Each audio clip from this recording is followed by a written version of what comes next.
예, 여러분 반갑습니다. 제가 평소 존경하는 우리 장상 총장님 여기에 대표로 계신 줄 몰랐는데 오늘 이렇게 오랜만에 뵙게 돼서 더 영광스럽고 반갑습니다. 오늘 전체 주제는 역사 속에서 한반도 미래 이렇게 해서 아마 이제 역사와 미래를 다 논해야 되는데 우리 장상 총장님 소개해 주신 대로 저는 이제 미래학자가 아니고 지나간 역사를 공부했더니 그것도 이제 제가 이 단군시대도 다 아는 건 아니고 개항 이후 근현대사를 이제 전공을 했습니다. 그래서 주로 제가 공부한 이제 그 분야 쪽을 중심으로 얘기를 하려고 하는데 우선 제가 이제 이 연락을 받고는 그런 자리로 내 가겠다 싶었던 가장 큰 동기는 여기 탄양민들 북창민이라고 하나요? 예, 북쪽에서 오신 분들이 많이 계시다고 그래서 저도 이제 북쪽에 몇 번 가봤습니다만은 남쪽에 내려오신 분들에 대한 우리 민족에 대한 역사 제가 사실은 이제 정년을 하고 12년도에 이제 정년을 했는데 정년하기 전부터 이제 정년하면 뭘 할까 하다가 제목을 정했어요. 남북 젊은이들이 함께 읽는 한국 역사가 아니고 조선 역사가 아니고 우리 역사 이런 제목으로 그냥 조선이라는 말도 빼고 한국이라는 말도 빼고 우리 역사. 근데 이제 제가 고대사부터 다 할 수 없으니까 제일 우리하고 지금 현재 우리 상황하고 깊은 관련이 있는 이제 근현대사를 중심으로 해서 남북의 역사를 한번 정리해 보려고 그래서 북쪽 자료도 많이 구하고 이제 남쪽은 물론 제가 갖고 있는 게 많이 있으니까 그렇게 하려고 했는데 이거 못했어요. 남쪽과 북쪽이 특히 3.1운동 이후부터는 전혀 역사가 다릅니다. 그래서 북에서 내려오신 분들이 배우신 우리 근현대사와 우리 실제의 근현대사에는 큰 차이가 있기 때문에 이런 거에 대한 이해가 한국 사회를 살아가는데 이제 남쪽에서 살아가시려면은 물론 현실적인 여러 문제가 있지만 그래도 어떤 다 내려오신 분들이 다 지성인들이더라고요. 제가 엊그저께 만난 분도 굉장히 북쪽에서 공부를 많이 한 분인데 그런데 이제 역사에 대한 이해는 정말 다르더라고요. 그래서 이런 분들한테 기회가 되면 얘기 좀 해야 되겠다. 이제 그런 생각을 해서 오늘 이렇게 거기 나왔습니다. 오늘 얘기는 이게 사실 양이 많습니다. 양이 많고 제 욕심에 그냥 역사에 대한 얘기도 좀 더 많이 하고 싶고 또 이제 역사의 개념부터 시작해서 준비를 많이 했는데 그냥 간단하게 얘기를 하겠습니다.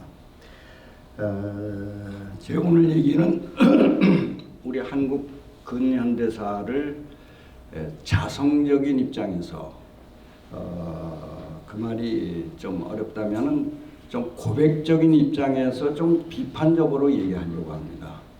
우리가 이제 과거에 어렵게 살았을 때는 우리 민족의 장점을 많이 얘기하고 우리 민족의 긍지를 이렇게 높였지만 이제는 자타가 다 공인하는 세계가 공인하는 우리는 선진국이 됐고 문명국이 됐고 참 세계를 이끌어갈 만한 이제 그런 나라는 적지만은 그런 나라가 됐는데 그렇다면 이제 우리의 과거의 허물 제가 7일 이명사전이라고 하는 참 어머 같은 시대에 현직 총장을 하면서 그 일을 했던 것도 저는 평소에 역사란 무엇이냐라고 저한테 물으면 역사는 고백하는 것이다 이렇게 얘기를 해왔습니다.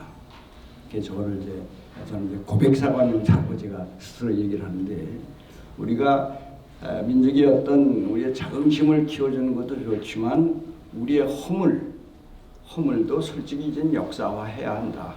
언제까지 일본 탓만하고 언제까지 외세 탓만할 것이냐. 우리가 적어도 이렇게 오랜 기간 식민 지배를 받았을 때에는 우리 스스로의 잘못이 상당히 많았다.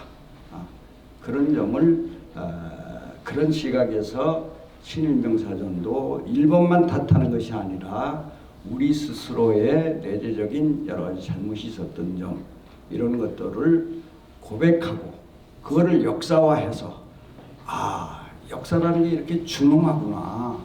내가 당대 출세하고 잘 먹고 잘 살았어도 그 행위가 옳지 않았을 때는 준엄한 역사의 심판을 받는 거구나 라고 하는 역사 인식을 하도록 하기 위해서 이 일을 참 어려웠습니다. 뭐 제가 별소리를 하더랬는데 그럼에도 불구하고 이걸 했는데 의외로 국민적인 성원이 있어서 그게 한 질에 30만 원 하는데 그게 한 5천 질만 하라고 하는데 지금 10만 질이 더 나갔습니다. 그래서 이제는 뭐 보고 싶은 사람은 다 볼 수 있고 이제는 또 이게 잘 돼 있어서 이렇게 그 만 원만 주면은 일제 시대에 그 친일했던 분들의 하여튼 그래서 저는 역사라고 하는 것은 결국 고백하는 것이다. 특히 이제 여기 기독교인들이 많이 계신지 모르겠습니다만은 기독교적인 입장에서 보면 저는 더욱더 그렇다고 생각합니다. 성서가 훌륭한 것은 다른 논어나 맹자나 이 불경이나 이런 것보다 훌륭한 것은 성경이 굉장히 고백적으로 써졌어요. 굉장히 거기 보면 예를 들면 예수님의 족보를 봐도 굉장히 예수님 집안이 그렇게 인간적으로 보면 좋은 집안이 아니에요. 그리고 여러분들이 잘 아는 그 선지자들의 과거의 잘못들 이런 것도 다 기록되어 있지 않습니까? 그런 점에서 저는 성경이 참 위대하다고 이렇게 생각을 하는데 이제 그런 식에서 우리 근현대사도 좀 고백적으로 자성적인 그런 입장에서 보자. 이제 이렇게 보면은 한국의 근현대사는 크게 세 시기로 구분해 볼 수 있습니다. 첫째는 이제 우리나라가 근대 사회로 이입되는 것이 이제 1876년에 맺어진 일본과 맺어진 소위 강화도 조약, 이른바 역사적으로 이제 병자수호 조약으로부터 시작되는데 그렇게 해서 결국은 일본이 이제 우리는 1876년인데 일본은 1868년이에요.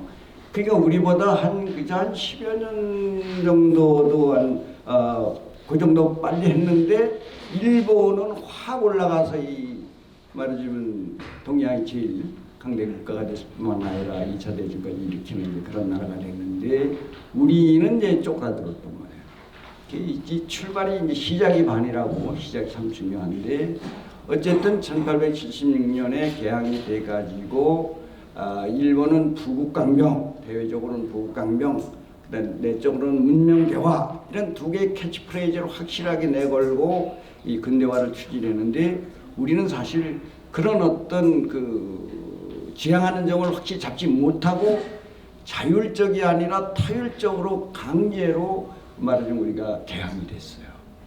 마치 처녀가 아직 결혼할 준비가 안 돼 있는데 어떤 남자가 나타나가지고 너 나랑 결혼하자 해서 그냥 강제 결혼을 해가지고 그러니 그 여성의 생애가 행복할 수 없었죠. 우리나라 그 꼴이었습니다. 그래서 이제 개항해서 결국 1910년 일제에 이제 병합되는데 저는 그거를 1910년으로 봤습니다만은 되게 1905년에 우리가 위권을 일본에 박탈당하기 때문에 대외적으로는 이미 우리나라는 이제 조선이라는 나라는 없어지는 거예요. 어쨌든 1876년에서 1910년 일기. 그래서 결국은 근대 사회로 가려고 했는데 그 실패한 좌절된 거죠. 좌절. 그리고 이제 10년부터 잘 아시는 대로 45년 해방되는 때까지 우리는 식민지 시대 일제 강점기를 보냈잖아요. 예, 강점기. 그리고 이제 해방 이후에 오늘까지죠. 오늘까지 1945년 해방은 됐으나 우리의 주체적인 우리의 힘으로 독립된 것이 아니라 해방된 것이 아니라 외세에 의해서 이제 해방이 되어졌기 때문에 그 위에 우리가 어떻게 됐습니까? 이렇게 한민족이 두 동강이 하나 가지고 오늘날까지도 이 시대에 살고 있죠. 이래서 이제 이 세 시기를 나름대로 이걸 이제 성격을 규정한다면은 1876년부터 1910년 일제로 넘어가는 이 시기는 이제 좌절이었다. 그러니까 우리도 근대 사회로 가려고 하는데 이제 실패했던 좌절기였다. 두 번째 1910년부터 45년 해방될 때까지는 우리나라는 이건 이제 우리의 역사로 보면 우리의 역사가 없는 주어가 누구예요? 총독부가 주어라고. 그래서 이건 공백기였다. 우리 역사가 없이 총독이 뭘 하고 총독이 뭐 일본이 뭘 하고 이렇게 돼 있대. 공백기였고. 그 다음에 이제 45년에서 지금 우리 여러분과 제가 살고 있는 이 시대는 한마디로 뭐라고 하면 좋겠습니까? 이게 분단 시대입니다. 그러니까 우리 근현대사를 한마디로 정리하면은 좌절과 공백과 분단으로 이어졌다. 그러면 이거를 성공했다고 할 수 있습니다. 좌절당했고 우리가 주체가 되지 못한 공백기였고 그리고 남북이 갈려서 지금까지 70년이 넘도록 분단 시대를 살고 있는 이게 우리의 현실이죠. 우리는 이거를 이제 긍정적으로 보면 하든지 또 긍정적인 얘기를 할 수 있습니다.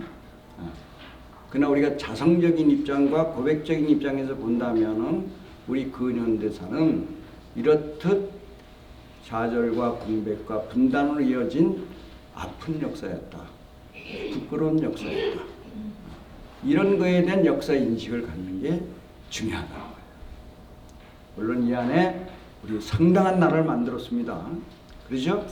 이젠 우리가 이번에 코로나로 인해서 더욱더 대한민국이 대단한 나라는 것이 세계에 알려졌는데 뭐 그것뿐입니까? 경제적으로도 그렇고 군사적으로도 그렇고 우리나라는 대단한 나라가 됐지만은 역사적 정신사적인 면에서 볼 때는 이렇게 좌절과 공백과 분단으로 이어졌던 아픔의 역사였다. 이런 거에 대한 우리 전 국민적인 역사 인식이 있어야 되겠다. 이제 그런 얘기를 이렇게 쭉 쓴 겁니다. 그렇게 이거보다 더 중요한 거는 그럼 왜 이렇게 됐느냐?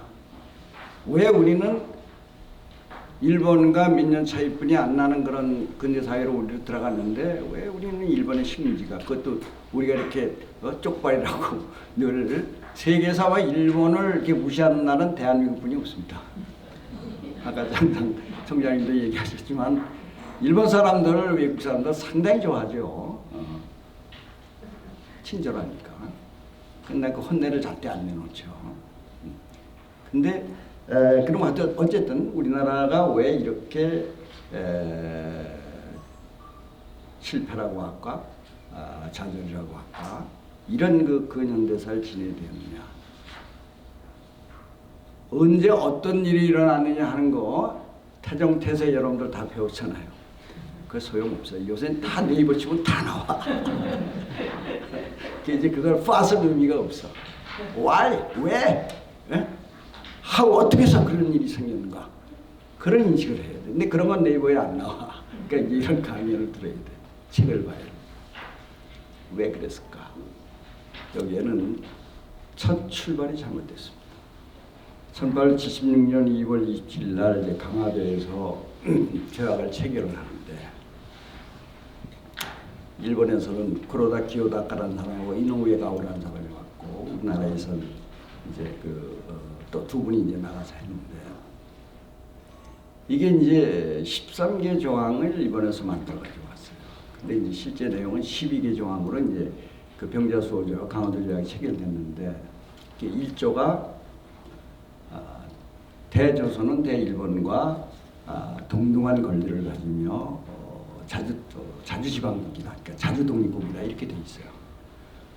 여러분들 그 좋은 내용이 나쁜 내용? 좋은 내용. 괜찮죠? 그러니까 통과. 그랬는데 나중에 보니 이게 엄청난 일본의 음모가 있었는데 그걸 몰랐던. 여러분들 무지가 제일 나쁜 놈이에요. 그러니까 국민들을 무지하게 만들든지 왜곡시켜서 인식시킨다든지 이게 잘못하는 거예요. 그래서 역사교육이 중요해요. 우리는 그동안 그렇게 반공교육이라는 속에서 한쪽 얘기만 들어왔어요. 그러면 안 돼요. 우리가 극일하고 진짜 세계 문명대국이 되려면은 우리는 정확한 팩트를 알아요. 역사적 사실 정말 어떠했는지. 근데 우린 그런 걸 교육시키지 않았어요. 들어보세요. 이게 굉장히 중요한 얘기입니다. 일본이 조선을 먹는데 첫 번째 해야 할 일은 조선을 어디로부터 분리해야 됩니까? 그러면 생각이 나죠. 중국이잖아요. 그죠? 중국과 우리는 오랫동안 뭐 주종관계라고까지는 아니더라도 사실상 그런 사대 관계를 해왔잖아요. 그러니까 먼저 일조에다 조선은 자주지방국, 그러니까 조선은 자주 독립국이라는 걸 딱 못 바꾸놈으로 해서 말은 일본과 동등하다. 그러면 해서 중국과의 관계를 끊어놓은 거예요. 근데 그걸 우리는 전혀 몰라요. 근데 이때 이름이 갑자기 생각이 안 나는데 똑같은 시간에 우리나라에서 그러고 있을 때 일본의 그 대표를 중국에 보내서 당시에 중국은 그 청나라 때인데 그 리용자니까 대외적인 문제를 다 관장하고 있었는데 그 사람한테 가서 면담을 했어요. 중국과 조선이 어떤 관계냐? 그러니까 조선은 우리의 속방이다. 그러나 우리는 그 조선에 대해서 그 내부 정치에 대해서 우리는 간섭하지는 않는다. 이렇게 얘기했어요. 이게 어쨌든 조선이 중국과의 말하자면 종주 관계가 아니라고 하는 거. 이런 거를 딱 잡아. 지금도 이게 우리가 앞으로 참으로 내년에 이제 미국 대통령이 결정되는데 우리가 지금 상당히 어렵습니다. 그죠? 이만한 나라를 만들기가 정말 그렇게 힘들게 가져왔는데 이게 지금 미국과 중국의 틈 사이에서 그야말로 여러분들이 잘 아는 거래 사업에 세월이 터진다고. 이게 이제 앞으로 어떻게 될지 여기에 정말 우리가 외교력을 하고 눈을 부릅뜨고 잘 봐야 됩니다. 정치인들이 잘 하는지, 미국이 어떻게 하는지, 중국이 어떻게 하는지. 그래서 1조가 넘어갔어요. 근데 이제 쭉쭉쭉 넘어가다가 개항장을 만들고 뭐하고 이런 거 다. 그런데 이제 근대 사회에 들어와서 국가와 국가 간에 맺는 제일 중요한 조약은 국가와 국가가 맺으면은 그 다음에 제일 중요한 게 이제 통상하네요. 통상. 그죠? 통상.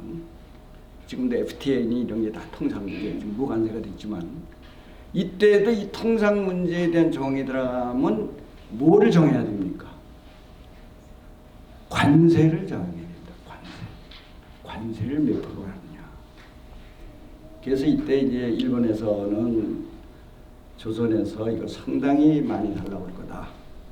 그러니까 이거를 어떻게 하든지 10% 안으로 1월 안으로 낮춰서 7, 8%에서 합의를 봐라. 근데 정 안 되면 하여튼 10% 넘기지 말고 그 안에서 해봐라. 이래가지고 실은 카드 가지고 왔어요. 그때 이제 그 실무자가 모리아리 놈이라고 하는 사람인데, 그래서 이제 쭉쭉 조약을 하다가 조선 대표한테 이제 한국에서 이제 관세 얘기를 안 하니까, 근데 관세 조항 들어가야 된다고. 그렇게 물어봤더니 관세는 어떻게 하면 좋겠냐 그랬더니 한국 대표가 우리 조선 대표가 관세가 뭐냐? 관세는 이런 거다 그랬더니 우리 그런 거 필요 없다. 너희가 하도 지금 조약을 맺자고 하니까 그냥 하는데 무슨 동방의 지국이 무슨 그런 세를 받냐? 우린 너희들 대마도 계속 그동안 도와주지 않았냐? 세계연미도 주고 이래. 그런 우리나라가 뭐 그런 거. 그래가지고 소위 강화도 조약, 병자 수호 조약 내용에는 관세 조항이 빠졌습니다. 이게 엄청난 파급 효과를 드린 거예요. 그러니까 이제 관세를 못 부시니까 일본도 그때는 뭐 나라가 그렇게 대단하지 않았는데 이제 하여튼 이 구미에서 들어온 물건을 우리나라에 들어올 때 세금 안 붙이고 그냥 들어오는 바람에 우리나라의 이제 이 전통적인 상업이 다 깨지는 거예요. 이게 뭐 시계기, 뭐 옹기장수, 뭐 이런 게 다 우리 어렸을 때도 있었잖아요. 그런 거 다 깨지고, 그리고 이제 양은 것, 뭐 남포, 뭐 이런 것들이 들어오니까 이게 그냥 뭐 우리 경제가 다 무너지게 된 거예요. 그러니까 남강 이승원 선생이 왜 이 독립운동을 하게 되었느냐? 그거하고 다 관계해요. 당신이 하여튼 이제 모피를 그걸 만들어가지고 했는데 다 일본한테 당하고. 이렇게 해서 무지라는 얘기를 제가 했습니다. 무지하면 당하는 겁니다. 그래서 그걸 바꾸려고 하는데 바꿔지나요? 일본이 절대로 그렇게 그 만만한 나라가 아니잖아요. 게다가 이제 82년에 미국과 조약을 맺으면서 비로소 이제 관세 조항, 미국은 또 그래도 하여튼 그 넣어야 된다 해가지고 이제 넣고 뭐 이렇게 돼가지고, 근데 하여튼 제가 얘기하는 요점은 이렇게 첫 출발을 잘못했다. 이때 일본은 이미 하버드대학 나온 사람도, 그 다음에 영국 다니 이등방문도 영국 가서 유학 갔다 온 사람입니다. 그런 사람 다 서양을 돌고 다 벌써 이런 걸 알고 있을 때, 한국은 이게 뭐 위정척사다 뭐 이런 거에 빠져가지고 그냥 성리학에 빠져가지고 세상 돌아가는 걸 다 잊고 있어요. 그냥 중국만 바라보고 있어요. 그래서 첫 출발이 이렇게 우리가 그래서 준비되어 있는 상황에서 너 들어와라 이래서 한 게 아니라 타율적으로 됐을 뿐만 아니라 우리의 무지로 우리 첫 조약 맺어진 것이 불평등하게 됨으로 인해 가지고 결국 근대화가 이루어지게 되었다. 실패하게 좌절되었다. 이런 얘기입니다. 두 번째는 이제 이렇게 가지고 이게 참 개항이라는 게 이게 간단한 게 아니구나. 그다음 이제 마구 이제 서구 문물도 들어오고 이렇게 되니까 우리의 토착 자본이 다 무너지고 이렇게 되니까 이제 그런 속에서 좀 먼저 깨인 사람들이 이제 개화 운동을 일으켰죠. 그게 이제 여러분들이 교과에서 옛날에 배운 이제 김옥균을 중심으로 한 이제 개화파, 갑신정민을 일으킨 사람들, 1884년 12월에 이제 맺었는데 이게 결국 또 실패하잖아요. 근데 이 사람들은 말하자면 근대 문물을 받아들인 것까지는 좋은데 우리 내재적인 역량을 키우지 못했어요. 또 이에 반대하는 위정 척사론자들 그 의병운동을 키우고 정말 지금 말하는 이 태극기 부대식으로 나가서 참 저는 태극기 부대 나가는 분들 다 애국자라고 생각합니다. 그분들 다 나라를 생각하기 때문에 나가는 거예요. 그런데 인식이 잘못됐단 말이지. 옛날로 돌아가서는 안 되잖아요. 새 시대인데. 근데 옛날 왕을 세워야 된다든지 옛날로 성략을 다시 세워야 된다든지 윤리 도덕이 땅에 떨어졌다는 이런 소리만 하는 건 그건 복고적이잖아요. 근데 시대로 막 앞으로 막 나가는데 옛날 얘기만 할 수 없잖아요. 그래서 개화파는 근대사회로 가려고 하는 지향하는 바는 옳았으나 내재적인 역량을 전에 갖추지 못한 속에서 일본의 힘을 빌려서 하려고 하다가 결국은 갑신정민이 실패했고, 또 의병을 일으켰던 우국지사들인 이 척사위정론자들은 그런 그 애국심이라고 할까 이런 건 강했지만은 시대의 변화를 읽는 눈이 전혀 없었어. 그러니까 실패. 그게 두 번째 이유라고 할 수 있어요. 세 번째는 우리가 이제 그렇게 가지고 나라를 잃었잖아요. 그리고는 이제 독립운동을 하잖아요. 그러니까 이제 우리 그 애국 개몽기에는 이제 의병운동을 일으키고 뭐 이제 이렇게 했지만은 일단 1905년 을사오조약이 체결되면서 이제 외교권이 일본에게 넘어감으로 인해서 우리나라는 대외적으로 이제 국가가 아니잖아요. 여러분들 잘 아는 헤이그 밀서 사건에 가서 우리가 그 이준 여사가 뭐 활복을 하고 그랬다는 게 우리 거기 들어가지도 못했어요. 왜? 이미 외교권을 일본에 넘겼는데 너희는 들어올 자격이 없다 이거예요. 그냥 울분에 차서 그런 울분과 그런 그 애국심은 있지만은 국제사라는 게 얼마나 행복합니까? 그때나 이때나 앞으로도 그렇습니다. 내가 힘이 없으면 결국 당하는 거예요. 그 결국은 이제 그래서 결국 1910년에 우리가 이제 이번에 완전한 이제 식민지가 됐잖아요. 그러니까 이제 그때부터는 이제 독립운동이라서 독립운동가들이 나타나잖아요. 출발은 이제 뭐 그 앞에 의병들이 많이 있었고 또 이제 여러분들 잘 아는 이제 안중근 의사가 이토 히로부미를 이제 그렇게 저격하고 하는 그런 걸 보여줬지만은 어쨌든 힘의 논리에서 우리 이제 일본의 식민지로 전락했단 말이에요. 그리고는 그게 이제 45년까지 35년, 30년 동안 이제 그렇게 오랫동안 아마 식민지를 이렇게 오래 그 지배받은 나라도 많지 않고요. 그리고 그 기간 동안에 그렇게 줄기차게 독립운동을 한 나라도 세계에 없습니다. 대개 몇 년 하다 다 변질합니다. 그러나 우리는 아주 꾸준히 끈질기게 해외에서 주로 이제 만주, 중국, 연해주 이런 쪽에서 또 미주에서도 또 그 여러분들 잘 아시잖아요. 그 1902년부터 우리가 이제 일본 미국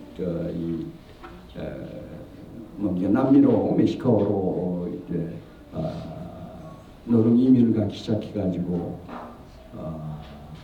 그분들이 거기서 그 고생을 하면서 받는 돈을 그걸 이제 독립자금을 대고 뭐 이런 민족이 없습니다. 나라가 망한다고 IMF 왔다고 금을 다 내놓는 그런 나라 없습니다. 그게 우리 저력이에요.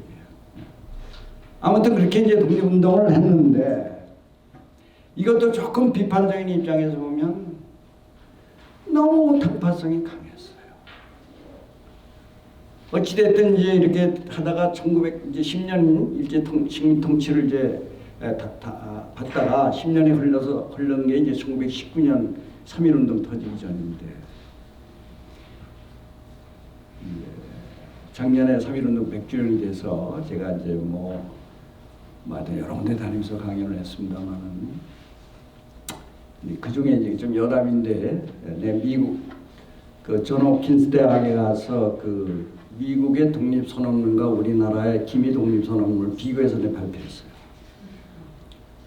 이게 게임이야. 우리나라 미국의 독립선언문은 그냥 뭐 세금 뭐 어떻게 좀 줄여달라는 거고 뭐 이런 얘기인데 우리는 인류 공영을 얘기하잖아.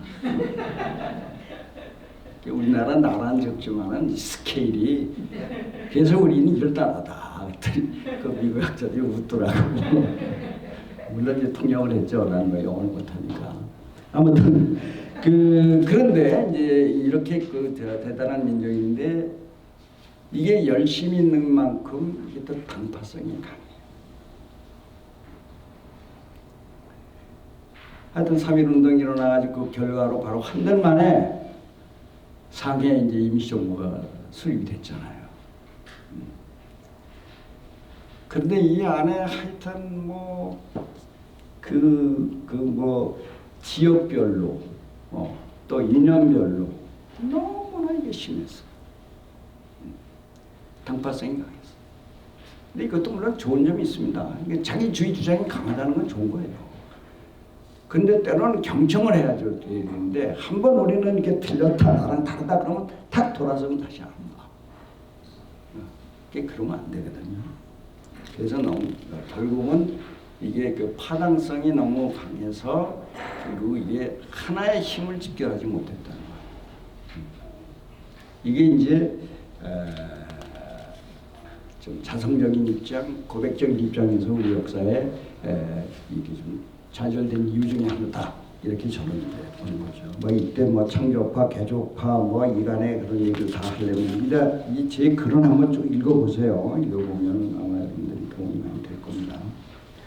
자, 그 다음에 이제 그 시대 정신의 혼재와 동공연관 좀 어려운 말인데 이게 무슨 말이냐면 우리 인류 역사의 발전을 보면은 늘 그 어느 시대나 그 시대를 이끌어가는 소위 말하면 시대 정신 또는 지도 이념이라는 게 있습니다. 그러니까 원시 시대는 샤만이 그 사회를 지배했죠, 그죠? 단군이 그런 뜻입니다. 단군이 탱물이라는 말에서 이제 나왔다고 하는데 이게 이제 요새 말로 쉽게 풀면 무당이라는 말입니다. 그러니까 그 시대에는 뭐 과학적이지 않았으니까. 그러니까 하늘의 뜻을 받아서 뭐 점을 친다든지. 근데 그러다가 이게 이제 고대 사회로 고대 국가가 이제 좀 생기니까 그런 샤만 가지고는 안 되잖아요. 이래서 생겨나온 게 이게 이제 지도이념서 우리나라 경우 이제 불교죠. 불교가 사실은 스케일로 말하면은 기독교보다 나는 더 크다고 봅니다. 우리 뭐 하는 예로 우리 기독교는 이제 원수를 사랑하라 그러잖아. 근데 불교는 그런 원수라는 개념 자체를 갖지 말라는 거죠. 그러니까 원수를 사랑한다는 건 너는 내 원한, 내 자식을 죽인 원수지만은 그나 그리스도의 정신으로 내가 너를 사랑한다 이렇게 생각하는 거야. 그죠? 근데 원수라는 개념을 내가 갖고 있는 한 그 사랑에는 한계가 있다는 거지. 이론적으로는 그렇잖아요. 근데 이제 이게 불교가 이게 타락해서 세속화되면서 완전히 뭐 고려 말 때 보면은 이게 이제 무너지게 되는 게 결국 사원전 같은 거 결국 다 물질하고 큰 관계가 있어요. 난 이 좀 딴 얘기일지 모르겠습니다. 이 코로나 이것도 여기가 지금 YWCA인데 우리 기독교가 크게 반성해야 된다고 생각합니다. 하나님이 엄청난 큰 사인을 주셨는데 이거에 대한 회개와 참회와 반성 없이 이게 그냥 빨리 끝나기만을 바란다는 것은 아마 그런 기도 안 들어주실 것 같아요. 물신주의에 빠진 이 기독교, 이 자본주의의 모순에 빠져 있는 인류 사회의 이 잘못, 이런 거를 여러 번의 경고를 줬는데도 불구하고 인류가 안 들어. 그때 방법이 이런 방법 아니겠어요? 이런 거에 대한 빨리 깨닫고 돌아서야 되는데 어쨌든 그 시대는 늘 시대 정신이 있게 마련이고 그래서 이제 샤머니즘에서 고대에는 불교 그랬다가 이제 조선 왕조가 성립되면서는 불교의 타락을 치면서 이제 성리학적인 유교가 지도 이념이 되는 거죠. 그래서 여러분들이 잘 아는 이제 삼강오륜로부터 시작해서 남전여비 하니까 장상 총장님 계십니다. 저는 조선시대 그렇게 양반들이 그렇게 한 걸 이해할 것 같아요. 제가 보기에는 우리의 한민족은 확실히 여성이 더 우등하다고 봅니다. 근데 그걸 그대로 두면은 여성 세상이 되니까 그냥 놔둬. 그러니까 그런 제도를 만들어가지고 여성들을 좀 묶어놨던 거 아닌가 싶은데 이게 그게 다시 이제 일어날 것 같아요. 하여튼 그렇게 해서 하여튼 이제 그런 상강오륜으로 뭐 유교적인 질서 이렇게 이제 했고 그러다가 이제 그 이후에 일제 시대는 이제 뭐 식민지 시대고 그 이후에 해방 이후에는 이게 이제 말하자면 동공현상이라고 하는 기독교 서구의 기독교가 들어왔지만은 우리 사회를 이끌어가는 시대 정신 지도 이념이 딱 서 있지를 못해요. 이게 말이지만 한국 사회를 한국의 근현대사의 그 시대마다 갖춰야 될 그런 시대 정신, 지도 이념이 있는데 그러니까 조선무기엔 시락 이런 게 이제 크게 영향을 미쳤단 말이에요. 근데 오늘날은 이제 시대 정신이 너무 혼재되어 있어요. 그러나 그래도 해방 이후에는 서구에서 들어온 기독교와 사실 한국 사회를 이만큼 근대화시키고 현대화하는데 크게 기여했죠. 병원을 세우고 학교를 세우고 뭐 얼마나 많은 일을 했습니다. 교회를 세우고 그런데 이제 이게 기득권 세력이 되면서 이제 한국 사회에서 말하자면 기독교에 대한 비판이 상당히 좀 크게 일어나고 그래서 뭐 개독교란 말이 나오는 것도 그런 거죠. 그래서 이거에 대한 무조건 반발이나 무조건 비판보다는 정말 우리가 자성하고 고백적으로 우리 자신을 돌아보는 특히 기독교가 너무 앞만 보고 달린 것 같아요. 지난 기호 한 130년 되는데 이제는 옆도 좀 보고 뒤도 좀 보고 좀 앉아서 좀 차분하게 기도도 하고 이러면서 자기 자신을 성찰해야 다시 시대 정신에서의 살아날 수 있지. 이대로 이렇게 가가지고는 앞으로 시대 정신으로 이 시대를 이끌어가는 지도 이념으로서 자리를 빼앗기게 되지 않을까 그런 염려를 하게 됩니다. 이상해서 제가 그 한국의 근현대사를 좌절과 순환과 분단으로 이어진 일그러진 역사라고 얘기를 했습니다. 그러나 여기에 금방 동의하기 어려웠을 겁니다. 무슨 소리야 우리가 이만한 나라를 만들었는데. 네, 맞습니다. 그렇습니다. 분단도 긍정적으로 보면요. 이런 긍정성이 있어요. 아까 우리 장상 총장님도 사촌이 땅을 사면 배가 아프다 이제 그런 얘기를 하셨는데 남북이 분단되었기 때문에 남과 북이 이렇게 빠른 시간에 발전했습니다. 특히 남쪽이 내가 어떻게든지 내가 북쪽 저 정권보다는 내가 더 잘 살아야 된다. 그래서 우리가 열심히 했어요. 그런 속에 독재도 좀 있었고 뭐 굉장히 잘못한 것도 있지만은 어쨌든 그런 경쟁 심리가 한국 사회를 이렇게 빠른 시간 안에 이건 세계 역사에 없습니다. 이렇게 한 7, 80년 만에 이렇게 사실 제 어렸을 때 생각하면 이게 원시시대에 살았어요. 우리가 원시시대에서 최첨단 현대 사회를 살고 있어요. 서구사회에서 300년, 500년 걸렸던 게 우리는 한 30년, 50년 만에 이런 나라를 만든 거야. 여기에는 이런 형제간의 경쟁의식 이런 것도 작용했다고 봐야 돼요. 그래서 뭐 좀 모순적인 아니면 영락 저기 저러는데 가만히 있어. 그것도 북쪽도 마찬가지야. 남쪽에서 이제 또 어떻게 할지 몰라. 미제국지가 어떻게 할지 몰라. 이런 억제이고 이러면서 통제한 것이 긍정적인 그런 역할을 한 것도 있어요. 특히 경제 문제에서 그런 점이 있죠. 그러나 어찌됐든 한국 근현대사를 이렇게 좌절과 일제의 순환기와 그 다음에 분단으로 이어졌다고 하는 이것만 엄연한 역사적 사실이에요. 그러면 이제 앞으로의 미래로 역사 속에서 우리는 한반도의 미래 뭐 말할 것도 없이 이건 통일이죠. 근데 저는 얼마 전까지만 하더라도 제가 경실련 시민운동을 이제 만든 사람 중에 한 사람인데 그래서 그 안에 있었던 통일협회 이사장을 오랫동안 했는데 우리가 살 길은 통일이다. 뭐 그런 얘기를 많이 했습니다. 근데 최근에 이제 나이도 젊게 들어가면서 그랬더니 야, 통일은 이거 쉽지 않다. 그리고 섣부른 통일은 엄청난 혼란을 가져오고 있구나.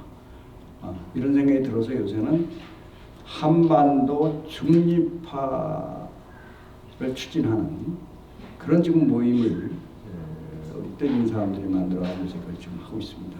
어제도 국회에서 세미나를 가졌는데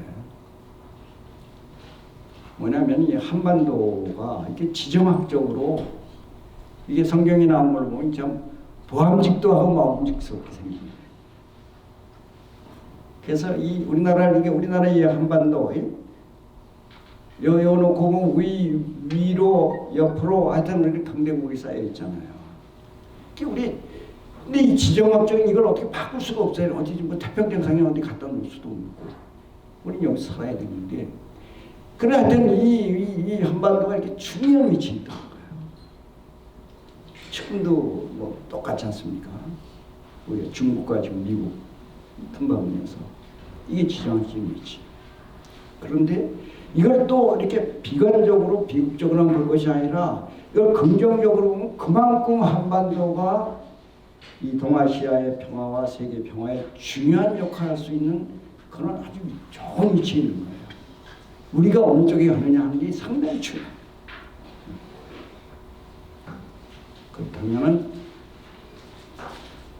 우리가 이제는 과거에 한반도에 역사적으로 보면 중립화론이 많이 있었습니다. 개항기 때부터 뭐 러시아, 중국, 일본, 뭐 미국, 영국 뭐 이런 데서 독일 영사도 그런 얘기를 했는데 그런 게 있었지만은 이제는 그렇게 그 강대국들의 노란한 속에서의 그냥 자기네 이해관계에서 얘기되는 거를 이제는 그게 아니라 우리 국민들, 우리 시민들 모두가 나서서 지금 현재 95년도입니까?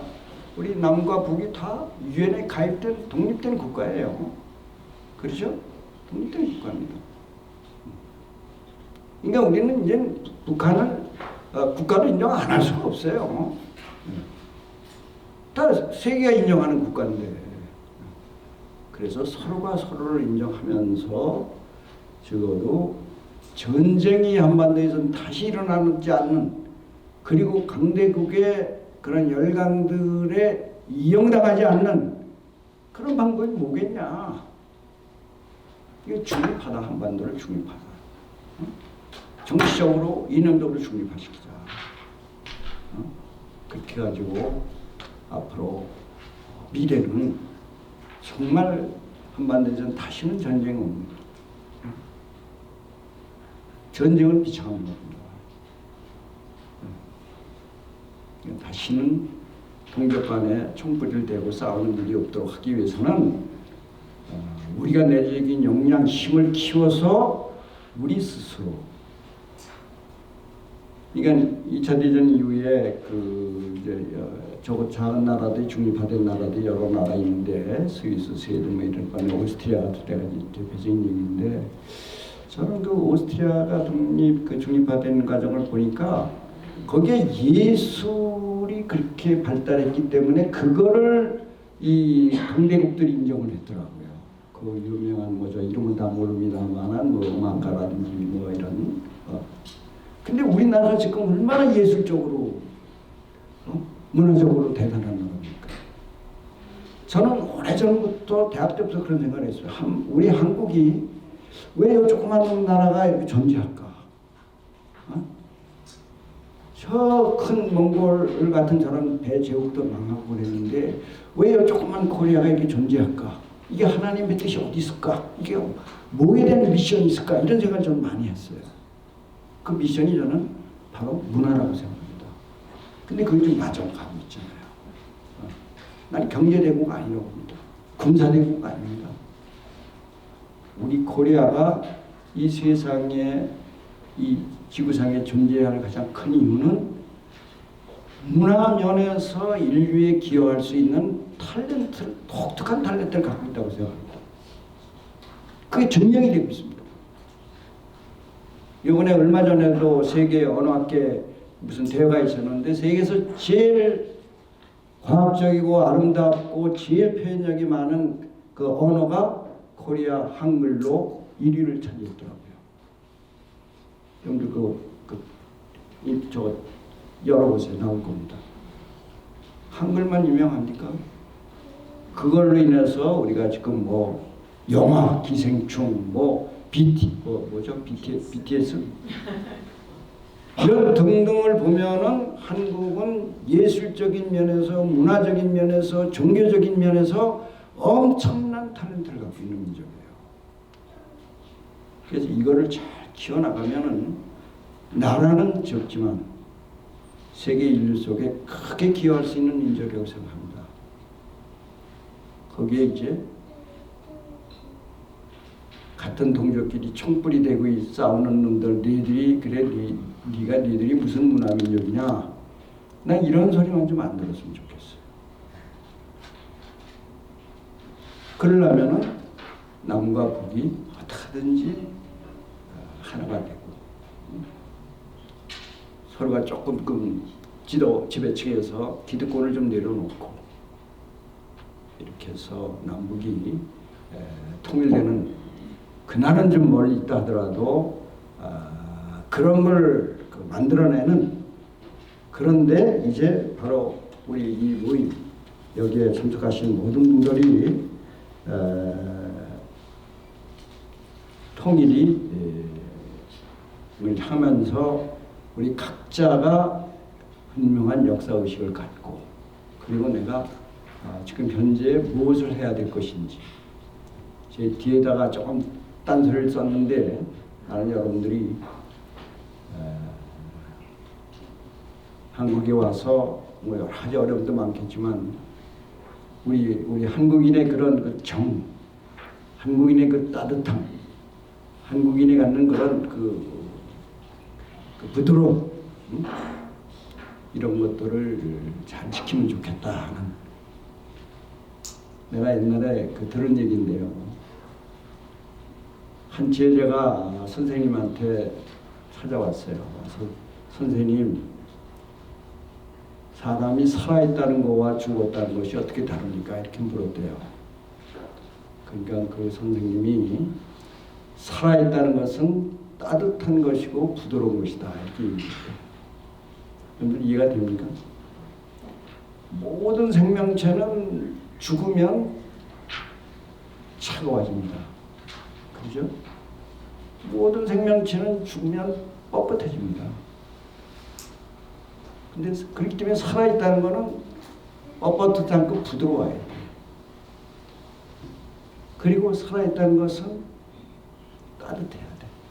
그 사람이 암만 뭐 박사네 박박사하고 뭐 똑똑하고 뭐 뭘 하고 이래도 그 사람 옆에 가면 찬바람이 싹 부는 것 같으면 그거 가고 싶지 않아요. 그렇잖아요.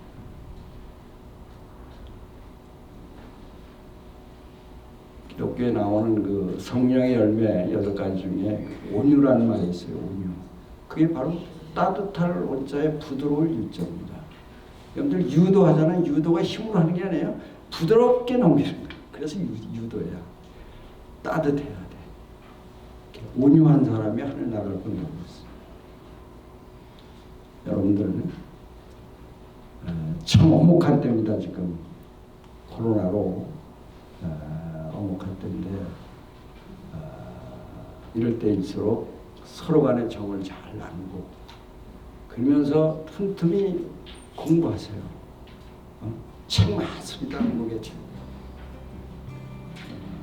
이렇게 해서 생각하고 그리고 이웃에 대한 따뜻하고 부드러운 그런 미래로 그래서 통일을 많이 할 수 있는 우리 모두가 됐으면 좋겠습니다.